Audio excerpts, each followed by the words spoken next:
the ability to ingest unstructured data and then feed it into an enterprise system to augment it is super real. Welcome back to JBN's Strategy That Works podcast. I'm Brian Betkowski. I'm here with my friend and colleague, Ed Haines, for another fun episode. We get to actually talk about a topic that's pretty near and dear to our hearts, and it's a popular topic these days, the AI topic, but we're excited to be able to do that again.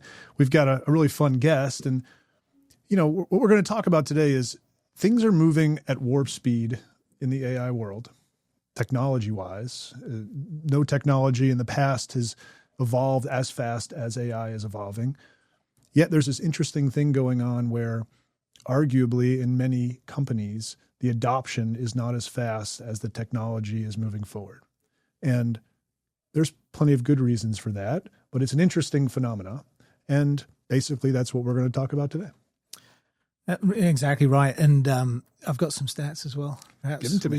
We can kind of use to kind of frame up the conversation. So, the first one is to kind of, go along with what you're just saying there. McKinsey kind of estimates that about between 2.6 and 4.4 trillion, with a T, productivity globally will be attained through generative AI in the next few years. So that's a huge number, obviously, that where the vision's there, the expectation is there.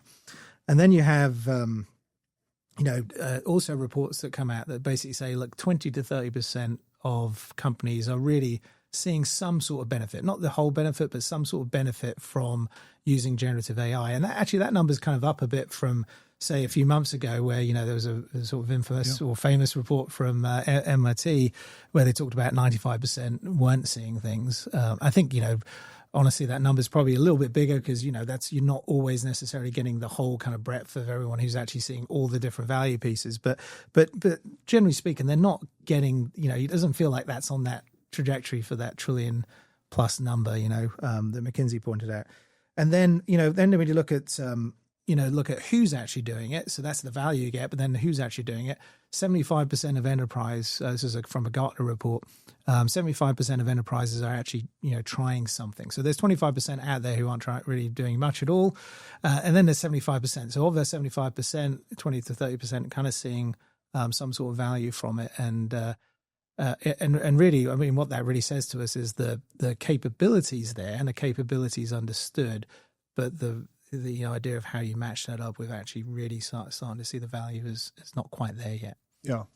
And we definitely we're not bringing this up today, obviously, because we think that it's all irrational fears or irrational reasons for non-adoption. There's some really good reasons. And honestly, even to be an executive these days is really tough. A lot of pressure from boards and private equity firms and other pressures, peer pressures, to do this, as well as just the fact that things are changing fast. There's stuff going on in the economy. I mean, just all crazy pressure. So they're not irrational fears, but they are real. Yep. And that's what we're going to talk about today. We're actually lucky to have a really good guest today. We've had this guest before.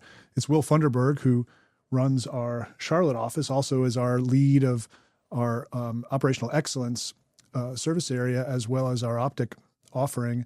And what's really cool, Will has just got a lot of experience in not only how to change companies and how to do operational improvements, but also doing real work in the AI space. So he's got a lot of insights into what are these thoughts and fears and anxieties and reasons for change and not change. And that's what we're going to talk to today. So welcome, Will. Excellent. Welcome, Will. Very good. Thank you for having me. Yeah, I'm in probably 5 or 6 executive conversations a week on this topic. And yeah, certainly some are much further down the path, but I thought what would be kind of fun today is to talk about, maybe the top 10 reasons folks are not activating or adopting as fast as they should. I think both of you hit the nail on the head that the technology is advancing really quick. It's just how does it diffuse into companies or the broader economy? And when are we actually going to see those reports of the productivity numbers jumping much past the 20 and 30%? Yeah. So the thing I've noticed is it's not that leaders are unaware. It's because of friction. And for fun here, I've broken up these top 10 reasons into the levels in the org and where we commonly hear these reasons. So excited to walk you through it and see if y'all hear the same thing, and then talk about some practical reasons for, again, why you said these are rational, and how folks can think about mitigating some of these reasons of not adopting any faster. Let's do it. All right. So I'm going to start at the executive level. The first one, and maybe the most common, is I'm not sure the ROI will be real or provable. I talked to one executive, in fact, this week that said, I'm getting 15 pings a day from different vendors, and, the speed of all the ideas is not the problem, but how confident can I be in actually, proving out that value? I'm worried I'll sponsor something that I'll not be able to show that measurable impact. Are y'all hearing that one? Oh, this is real. Yeah. I mean, I think one of the main things that, in doing any transformational thing, not just AI, when you talk about ROI, is measuring against which baseline. What's the baseline? So obviously there's core metrics, which if you just measure against revenue and things that people are always tracking, that's usually an easier one. But if it's more of a sub metric, either the speed to do a sub task, you need to be measuring that sub task. Now, of course, you could do things qualitatively, but I think to do what you're talking about quantitatively requires a good baseline. Yeah. I mean, and then there's also, again, it's similar, not just with AI, but with all big transformational, especially technology projects, there's the cash, the check element, because we talk about savings and how savings get kind of captured into ideas, and you can track any type of savings on an Excel spreadsheet. But when do they become real? And when do you actually see the bottom line? And there's always been that disconnect, especially in larger enterprises, between, well, I'm going to save this number of resources over here, but suddenly they pop up somewhere else, or they do certain things. And so, how do you make sure that you tie it back to the KPIs and tie it back to, really ensuring that you're in some way, cashing that check? Yeah. And the reason why, Will, when you were bringing this up, or when we were introducing this, is to say that this is not irrational. It's that also usually the thing's not the thing. So in a lot of cases, I don't believe that an executive only feels like, I don't know how I'm going to measure it. I don't know how I'm going to get the ROI. They're actually thinking forward, like, okay, well, what am I going to have to do to actually make that happen? And in a lot of cases, sometimes that does require headcount reductions or other significant impacts to the organization. And that can be scary, and that causes anxiety. And that's just a real human thing. And that's goes into the calculus. We can't really avoid that. Right. And I think, I know we need to probably move on to the next one as well, but I think there's also this kind of, this idea, especially, we think about savings as cost savings and resources, it's an easier way to think about it, but there's also how do you use generative AI to improve sales, for growth. And that's not always, unlike savings, you can find that fairly immediately. With growth, you get closer to it, but there is a little bit of requirement to actually do that extra piece. It's kind of like leads, when you get leads, well, I've got 1,000 leads. Well, you don't need to go close them. Yeah. And it's the same with this. And so, making sure whatever you're doing is actually reaching into that close part as well. That's, where the checking of the cash happens. Yeah. So, Will, what's your thought on this one? Yeah. Yeah. So y'all hit most of it. The one thing I'd add is, not having the misconception that you need to take really big swings for your first one. So pick one you're confident in, pick one that is a well-worn path, or maybe it's less having to be proven from growth or innovation. And, pick a workflow, understand where you can embed AI automation. The assumptions that you've had in the past are that, you can't apply that to judgment heavy spaces, but start small, prove it out, and then shadow and grow from there. So it doesn't have to be a big transformational swing. It can be, super focused. Yeah, I like that. Start small. So the next one that I hear very often is, if I start small, good segue from our last one, am I going to build some fragmented or systems or solutions, or am I going to start to, incent this shadow IT culture that we've spent all this time trying, through the early 2000s to get to, platform systems. So I'm just going to wait on the ERP vendor who's also thinking about this to roll out features. So I'm going to wait on my platform vendors. Yeah, it was so funny you bring this one up. We literally were on a call yesterday with an HR leader, and very dynamic, awesome HR leader. And she built the first AI chatbot for her HR organization herself, literally herself. And so Very nice. Part of me says, We can say we don't want shadow IT. When people say that, they normally mean official shadow IT, like officially buying IT things from another vendor, and you're not the IT person. There's a new version of shadow IT now. It's literally your whole entire company building things because anybody can build something. And actually, it's this weird thing going on where we enable our employees with these awesome tools, and then they get really creative on how to use them and create IT systems. And so it's happening. So it's almost like you want to get ahead of it and embrace it so that you can control it. It doesn't control you. Right. Yeah. I mean, again, having sort of run IT shops before, I feel for this because, the last thing you want to do is, suddenly shift all the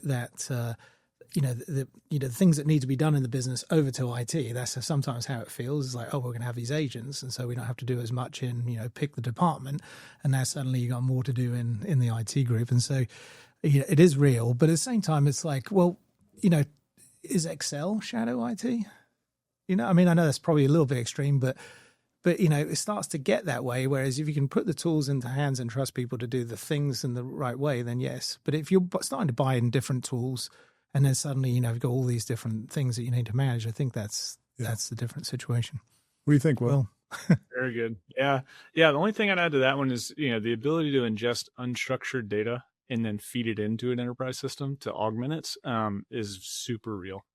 So we've seen a lot of those use cases prove value pretty quickly with clients and interface with a Workday, a Salesforce, enterprise systems that we're not trying to disrupt. So that can be a cool one to show folks because they have, again, that we don't want shadow IT. That was hard won over many years culture. And just to add to that, Will, I think, there is a spectrum, isn't there? I mean, on one end, there's let's lock it down. Let's not have any kind of, extra curriculums systems around. And on the other end, it's like, anyone can do what they want. I mean, it's somewhere in between where you have the ability to understand what people are doing, how they're using it, and have some governance around that. I think that's the reality of the situation. Like, I don't think either of those two extremes work. Yeah. Now, Will, there was another dimension of what you brought up there at the beginning, which was waiting on the enterprise systems. I think we're hearing that a lot from folks because, over the last, 20 years or more, people have invested a lot in enterprise systems, and there's a really good reason for that.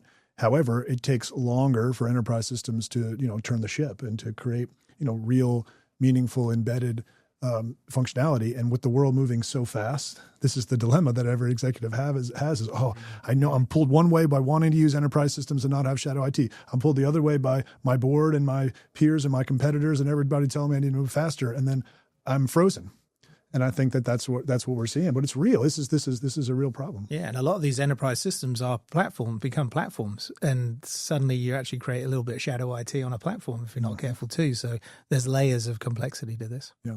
Yeah, not to overcook this one, but it's just near to my heart. I haven't been at a client, multi-billion-dollar manufacturer, distributor, et cetera, that doesn't have the latest SAP and also has Excel processes going on around it right now, right? So it's like, what if we get away from that and more into feeding data and having a log of that data into your system? It's actually helping get that, closer to something controlled. Right. Yeah, that's a good one. All right, let's jump to the next one. And this one is something that popped up, probably over a year ago, but it's still, I hear it in conversations. To me, AI is a black box. And if I get it once, trust is wrong, whether with my employees or with my customers. So it's just that reputation risk or personal accountability of, I don't understand all the ins and outs of it. And I'm worried if it gets it wrong, all of a sudden I'm going to have a story folks are telling themselves.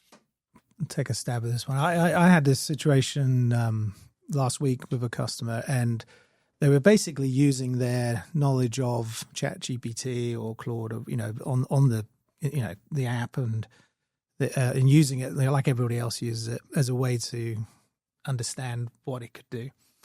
And of course, that all depends on the prompt and what you say. And in this case, the particular issue, it was because the model was older in it and something had happened in those last few months and wasn't in the report it gave the person. So, the answer I always give to people with that is like, well, think about AI systems, beyond the ChatGPT, website, and think about them as being agentic. And if you really want to get a job done, then you put it through 3 or 4 times to make sure it's right. You use external resources. You make sure the data that's coming in is correct. And so I do think that's an educational piece in a sense, like to say, yes, AI is this over here, but it's also this. Yeah, I would say, and I have a lot of just compassion for executives right now, especially IT executives, because this is the first time really that a lot of IT executives have to make a decision about something that they don't have personal experience with prior in their career. Mm-hmm. So until now, by the time you became an IT executive, most people, either they grew up as a developer or they grew up in technology where they were part of a big implementation of something like an ERP system, whatever. And so then when they became an executive, they were making decisions about something that they had firsthand knowledge, or someone on their team had real deep firsthand knowledge. Then all of a sudden, poof, something changes. We get this, new generative AI thing. That's all everyone wants to talk about. Mm-hmm. And there's a lot less firsthand experience. And so it's a double trust thing, Will. I think it's like now an executive has to trust their advisors or their people that work for them. And they're dealing with the trust that you mentioned, which is the trust of the user having trust of the system. And so there's a lot here at stake. And I think people realize that, again, that usually now we're seeing that driving is just freezing. It's like you have all these things happening. They're real. And so you freeze. And so to your point, Will, how do you do that? You start smaller, or you start with having an agentic system where you have controls and you have multiple layers, multiple iterations, things like that. There are ways around this. But again, these are real. We're not bringing these up because they're irrational. They are totally rational, but there's ways to handle that. Yeah. And just recently, last week, I was in a conversation where just the connotation of we're just talking about maybe the last mile. Of course, keep the human in the loop, especially through a shadow and pilot phase. But we're not talking about 0% to 100%. We're talking about 0% to 80%. And then, of course, have that last mile covered. So that tended to be a good learning in that conversation. It's a good one. All right. Last one within the executive level, AI will create workforce backlash. So the classic change management pushback. If I free up 20% capacity, I don't have a really solid story on exactly what we're going to do and exactly how we're going to do the reskilling and training, et cetera. And so does this mean I'm committing to layoffs? I haven't made the decision yet with you, but is that what I'm talking about a few months from now? Do y'all hear that one? Oh yeah. I mean, not only just from executives, but obviously this is the internal thing that's going on when you give productivity tools to someone and you want to be able to get that productivity back. There's a human thing going on here, which is like, well, wait a minute. I mean, am I putting my own career at risk? Am I putting my own family at risk? Like that's a human thing. You're going to weigh that. And so I would say not irrational, but again, this is where you have to, I think as an executive, we've seen some really good executives say like, okay, let's think through this. Mm-hmm. We have growth that we can grow into with folks. That there might be some people who aren't the right people. There are some people who are going to retool their whole entire careers and create new opportunities for them and their own companies. And so, yes, for sure, there could be a negative side of this, but there's so many other upsides that need to be just balanced. Yeah. I mean, in other big technology transformations and when it's new technologies come on the scene, you've often seen and have visibility to what those new jobs are going to look like. And therefore, a little less of the angst is taken off because, you can see, well, I just need to train myself up on using a computer, using email, from years ago. But now, like, that's a little less visible at the moment, I think, and that's probably where some of that comes from. And it's so quick and immediate. But it's a real situation. And one of the things that we always have talked to clients about is this idea of, start with the things that people don't want to do and to get them to really understand and how to use it, but are of good value, right? Things that they don't want to do that are of good value.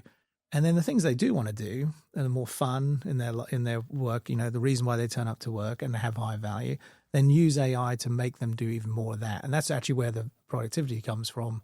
But you also get people to feel like they're not being, sort of pushed out by AI. Yeah, I mean, it's also a good reminder to connect people with the cause, like connect people with what are we really doing? Are we just work and help desk tickets?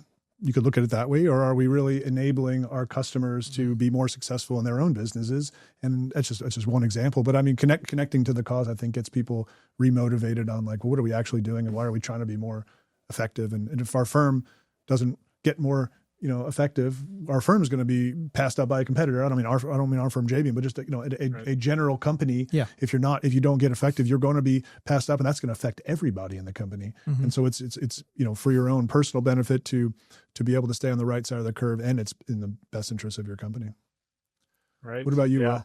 And a little plug for maybe a next topic for a podcast is just the reinvestment playbook. Like you said, your peers aren't going to sit there and say, you know what, the products we got today, let's do them for as cheap as possible from now till forever. Right? No.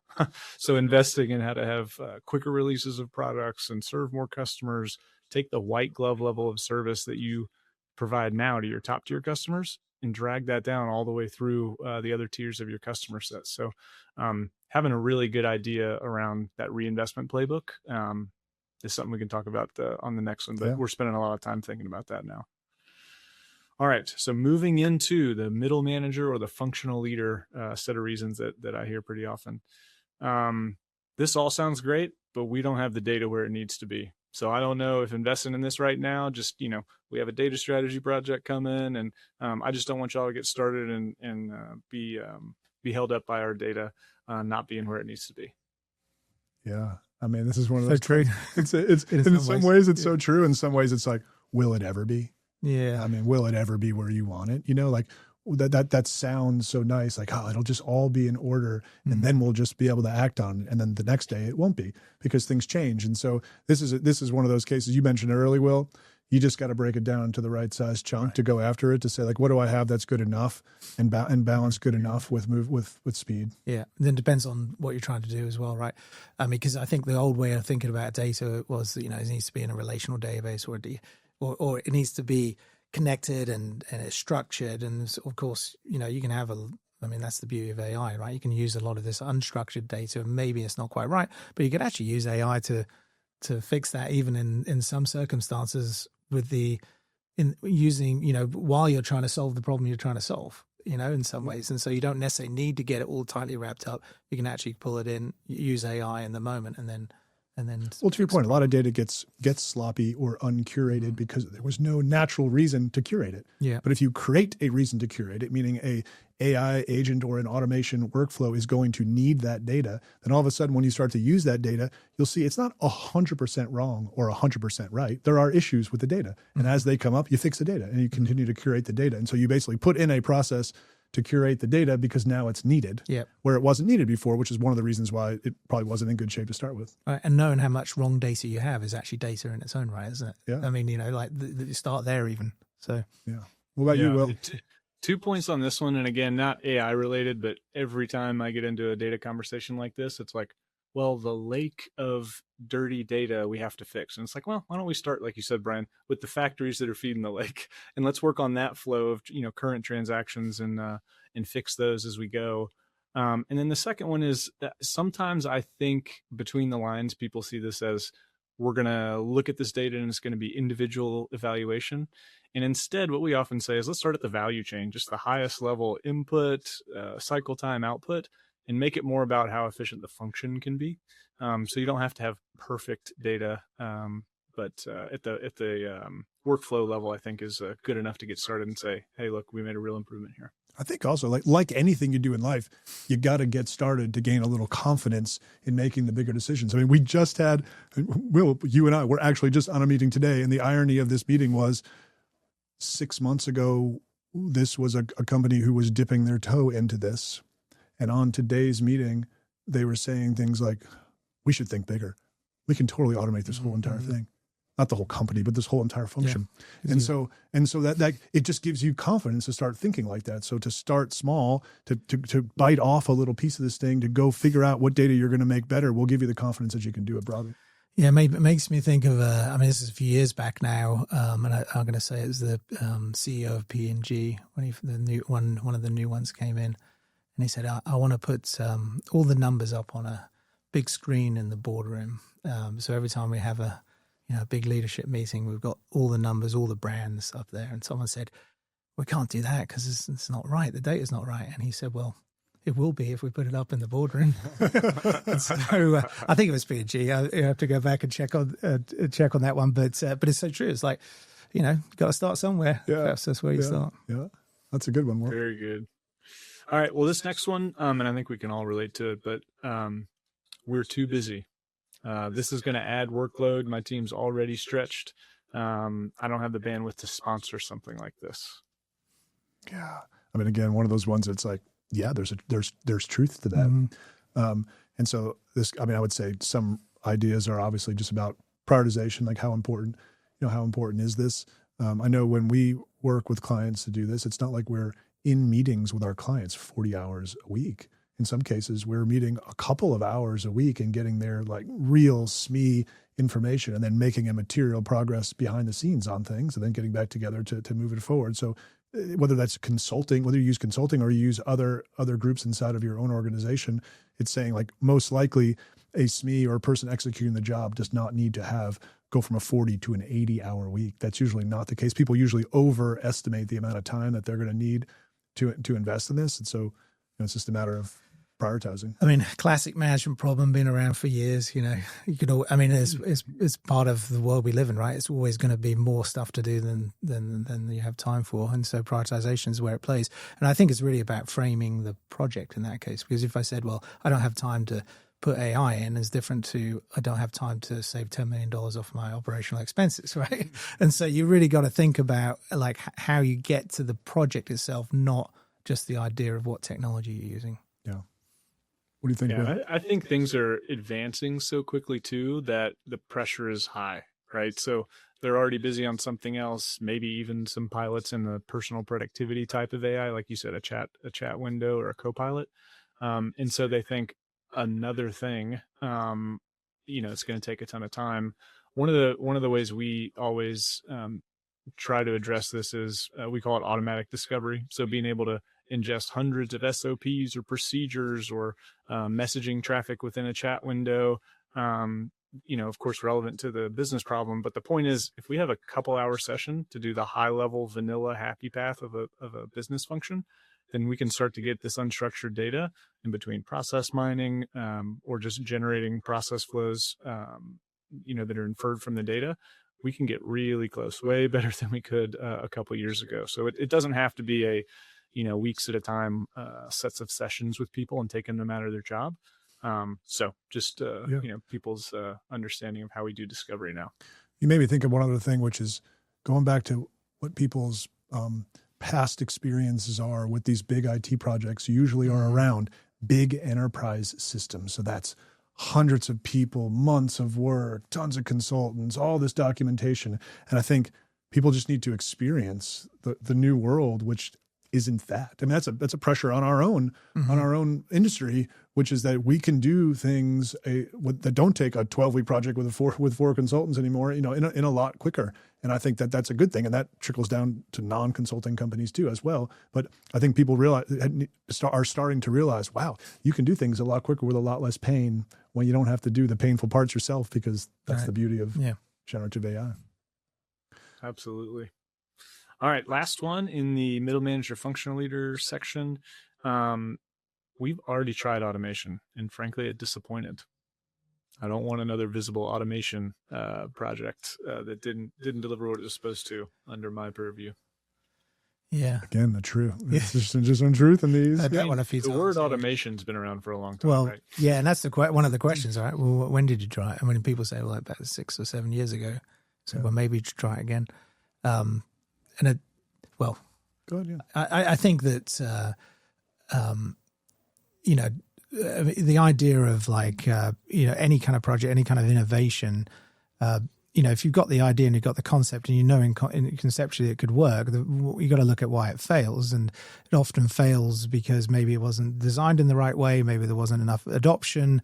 It's not necessarily the concept of automation. And there's a lot of things that surround that. And to write something off like that, I think is, you think of any technology, is it really? Yes. You think of any technology, like if a technology project goes awry or is tough, is it usually because like literally the technology could not work? Mm-hmm. Never. Right. There's something else. It was either like there was an adoption issue, or maybe we didn't really understand the requirements. So we didn't really understand what we were actually trying to solve in the beginning, and we jumped into a technical project really quick, and we threw technology. I mean, there is a long list of reasons why that happened. And I'm not saying that AI solves that, but it's actually worth a step back to say, like, hey, these AI projects aren't technology projects. They're usually behavioral change projects. You're trying to get someone, either your employee or your customer, to behave or interact with you in a different way. Yeah. And so there's a much bigger human element. And I think a lot of those projects in the past were looked at as just technical projects. And that's the difference, I think. Mm-hmm. Yeah. And RPA, let's call it 2018, literally recording yourself doing click by click. And if, the screen popped up differently, or if it was full screen versus partial screen, those things would break RPA automation back then. And so I think people have that connotation of automation still, or some do. The other thing, and Brian and I've talked about this before, calling something a proof of concept right now is just, it's almost like, let's skip that stage, right? 99% of the use cases we're talking about that are just right down the center of the fairway business transactions, there's no need to go through proof of concept. It's been done 100 times already, and many of your competitors have probably proven those things.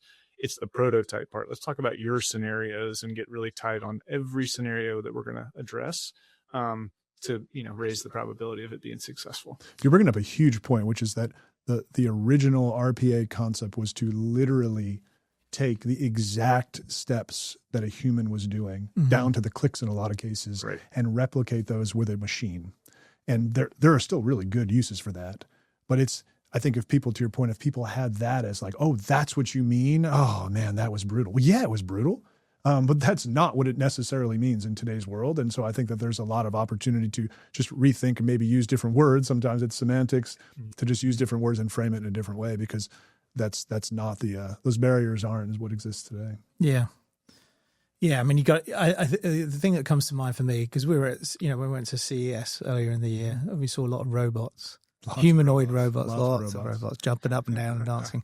But the idea of we think about things that can, robots that can do the jobs we do. And so imagine if you had robotics when they first came out with washing machines.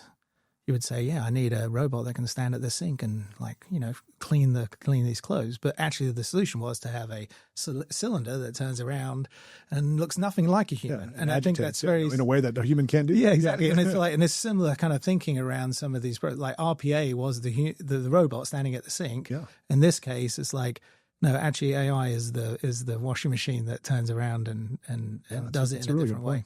Yeah. I like that analogy. Very good. All right. So moving into the individual contributor level, our processes are too unique or too complex.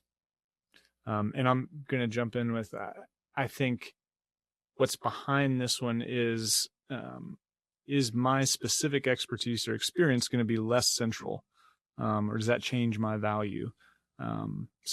Yeah, my process is too complex. I mean, I think the game changer on this one is the LLM, because what a person's usually saying by that is that technically speaking, this isn't too complex, but there's a lot of knowledge in my mind, and my mind is what makes this thing work. My mind and my teammates' minds are what makes this work. And how could we ever get all of that out of our minds? And guess how is a computer going to do that? I'm like, oh, it's the sweet spot. It's the sweet spot of LLMs right now. And so the knowledge or the gathering of knowledge, and then once you have it, the using of that isn't the barrier anymore. Of course, like you were saying before, Will, you have to have methods in order to gather that. Some of those are manual methods, some of those are automated methods. But once you gather the information, then usually there's unless we're talking about, truly brain surgery and, some really, really, really, really fancy topics, but the general business topics are never too complex. Yeah. And it's not just one time, it's additive, right? Every time, you can set up systems that basically what you're talking about there, the instructions are at a base level, aren't they? And you can continue to iterate and add. And we think about technology and systems as I put in a system and then I'll wait for the release to come. But actually the releases are the iterations on those instructions at the end of the day that allow you to do more. And you can continue to add on that on an hourly, weekly, daily basis. Yeah. And this goes again back to a human thing, which is I think the average human is going to be 3 to 5 to maybe 10x as productive as right now, and some 100x. Now, I feel like I'm 10 times more productive just with all the tools. And so the resistance to that is like, well, hey, maybe it's not that maybe you could play a bigger part in this if you had AI and agents helping you as a person involved in this process. How do you upskill yourself and get yourself ready for the next, for the next level? Because it's coming. It's coming. Well, in a lot of cases, folks in the individual contributor role may be closest to the customer. And so all the promises around personalization, they may know all the best ideas for the ways to, grow personalization, white glove service. And so the automation part, the AI automation, focus on the common happy path vanilla stuff first and get that down solid. And then keep those experts focused on what's the next greatest thing we could do in this space. I think people also underestimate speed versus quality. Like there are a lot of cases where speed is more important to a customer, even if there was a little less quality or a little, I shouldn't say quality, a little less human interaction or a little less white glove service, someone would take speed over that. And you get that a lot of times when you automate, for sure. Mm-hmm. Mm-hmm. Well, perfect. That was my list. A couple of them we talked, grouped together. So a couple patterns I wanted to just point out. One is this risk asymmetry, right? Like I know I'm going to spend the cost now. I know I'm going to potentially spook folks around what does AI mean for me, and that feels really immediate. And the upside feels theoretical. And so, my thought to that, what I advise folks is, again, start small, start in the lower risk areas, prove it out. And then like you shared, Brian, as we've seen on several clients, then the imaginations start to get dialed in on what really this can be for them. The second one is the mental model lag. So whether it's RPA or whether it's the big ERP project, folks are, using that experience as a way to frame it. And so just updating that with, the right assumptions for today's technology. And then lastly, I think, incentives are not necessarily aligned to how do I get 20% more efficient. They're certainly aligned to how do I get 20% more customer interactions or growth or sales. And so just making sure that as you automate, having a really good reinvestment playbook for where are we going to reinvest so that we all get the benefits, the customers, and then, the whole company gets the benefits from the savings or effectiveness we get. Yeah, I think, and just acknowledging that all these barriers we talked about, all these anxieties are just rooted in just human behavior, and they're natural. It's natural to have a little bit of fear about things, a little bit of protectionary against your own job, a little bit. I mean, those are natural things, and as leaders, figuring out how to balance that with the fact of, hey, we got to grow or die, we got to change or die. There's going to be a person who will figure this out, a competitor who will figure this out, who is figuring this out. Never mind a competitor. There's a kid graduating college right now that's figuring this out that can create a company overnight that can actually displace much larger companies. So this is happening. Mm-hmm. And I think it's also important to recognize when we talk about large enterprises, this is actually really hard. Like all these issues at an individual level, they're kind of like, well, you could do this, you could do that. But when you're talking about shifting the mindset of thousands of people, when you're talking about changing the process of thousands of processes, it's it's not an easy undertaking. But I think it starts with really kind of putting a stake in the ground and making this is classic leadership, right? How do you bring people along? How do you make them recognize that this is where we're headed, and this is the good train to be on. Yeah, I mean, the mental thing that I would tell people to do is just like, okay, this gives you anxiety. Make it a little smaller. How does the anxiety feel? Still there? Okay, make it a little smaller. Mm-hmm. Like break it down until you feel like, okay, well, maybe that would be possible, and then try that. And then when you go back the other way to scale it back up, I can guarantee you'll move the other direction much faster once you start small. Yeah. Right. You look back 2 months after doing that, start small, and you'll make huge progress. Yeah. Mm-hmm. Yeah. Well, great. Well, this was awesome. I really enjoyed this. It's always a good one. I appreciate you bringing that list to us, Will, and letting us opine a little bit. That's always fun. So yeah, until next time.